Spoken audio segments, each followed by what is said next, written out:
I was 28 years old, working as a software engineer. Most of my days were spent in front of a screen, writing code in silence. I had always been more comfortable with numbers than with people, especially when it came to speaking English. Every time I tried, the words seemed to disappear. I hesitated, afraid of sounding foolish. That's why I joined an evening English class for working adults, not just to improve my skills, but also to overcome the fear that had followed me for years. That's where I met Sophie. She was 26, a primary school teacher with a warm smile and a voice full of life. She told me later that she was learning English because she dreamed of studying abroad. From the very first moment, she felt different, open, confident, and full of energy. I still remember the night we first sat next to each other. It was raining lightly outside. She arrived a few minutes late, apologized softly, and took the seat beside me. We exchanged a quick smile, nothing more, but somehow it stayed with me. Looking back now, I realize that was the moment everything quietly began to change. At first, it was just small talk. Hi, how are you? And a few awkward conversations before class started. But Sophie had a way of making people feel at ease. She always smiled, especially when I made mistakes. Every time I mispronounced a word, I expected her to laugh or correct me sharply. But she never did. She would just tilt her head, give me a gentle grin, and repeat the words softly like she was sharing a secret, not a lesson. Slowly something changed. I started looking forward to class in a way I never had before. English was still difficult, but somehow with her sitting next to me, it felt less scary. I wasn't just coming to learn verbs and vocabulary anymore. I was coming to see her. After a few weeks, we began staying after class to practice speaking together. At first, we stuck to the textbook dialogues, helping each other with pronunciation and grammar. But soon, the conversations became more real. We started talking about our childhoods, our families, and the dreams we were quietly chasing. One evening, she asked if I wanted to grab a coffee nearby, just to keep practicing. She said. I smiled and said yes, knowing deep down that it had already become something more than just practice. The time we spent together during those months felt quiet, simple, and incredibly special. It began with a few short study sessions after class, but soon, we were meeting up every weekend. Sophie had an upcoming scholarship interview for a university in Canada, and she was nervous about answering questions in English. I offered to help her prepare. We'd sit at a quiet cafe near the school, and I'd act like the interviewer, throwing her questions while she laughed, stumbled, and tried again. Sometimes she'd get frustrated, but she always kept going, and I admired that about her. In return, Sophie helped me with something I didn't even realize I needed: learning how to express feelings. I was always better at facts than emotions. But she made me realize how powerful words could be when they came from the heart. She'd gently push me to say more than just, I'm fine, or it's okay. She'd ask, but how do you really feel, Daniel? And I'd pause, search for the right words, and try. We talked about everything from childhood memories to the things we feared most about the future. Somewhere along the way, I started speaking more freely. Not just in English, but in life. With her, it felt safe to be myself, broken grammar, quiet voice, and all. We shared jokes, encouraged each other, and laughed until we forgot we were supposed to be studying. She made everything feel lighter. And one evening, as we were walking home after class, she looked at me, smiled, and said, with you, learning English feels like falling in love one word at a time. I didn't say anything right away. I just smiled back.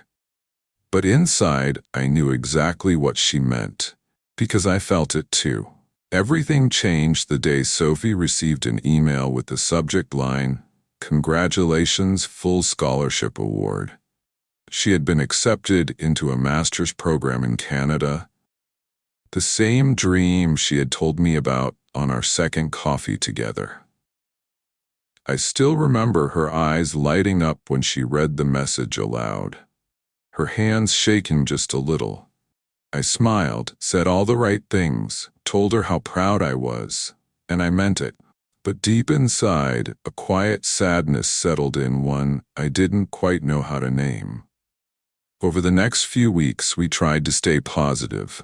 We made plans, talked about time zones and video calls. "It's just 2 years," she said. "We'll talk every day. We'll visit. It'll be fine." And I nodded. I wanted to believe her.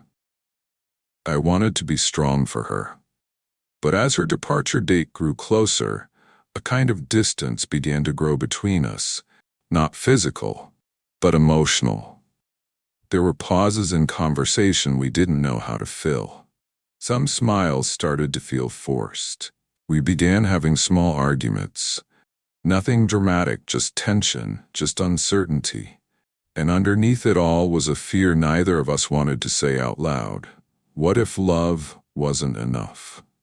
One evening, after class, we sat on a quiet bench in the park, the air cool with early autumn. Sophie turned to me and asked, "Do you really think love can survive distance?" I looked at her, and I wished I could have said yes without hesitation. But the truth was, I wasn't sure. And I think neither was she. The day before Sophie left, we met one last time at the small cafe near our English class, the same place, where we used to study together, laugh over pronunciation mistakes, and share stories about life. The weather was calm, but the silence between us felt heavier than usual. We talked for a while, mostly about little things.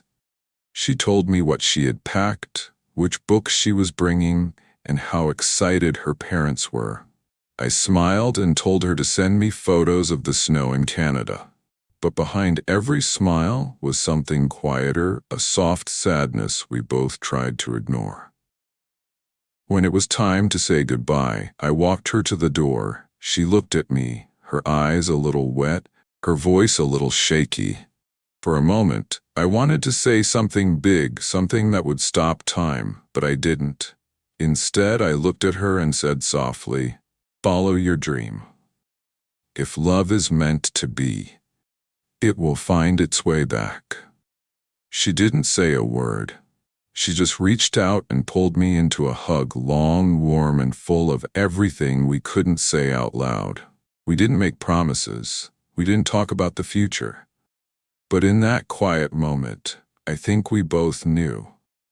If this was real, it would survive whatever came next. 2 years passed, and life moved on, or at least it tried to.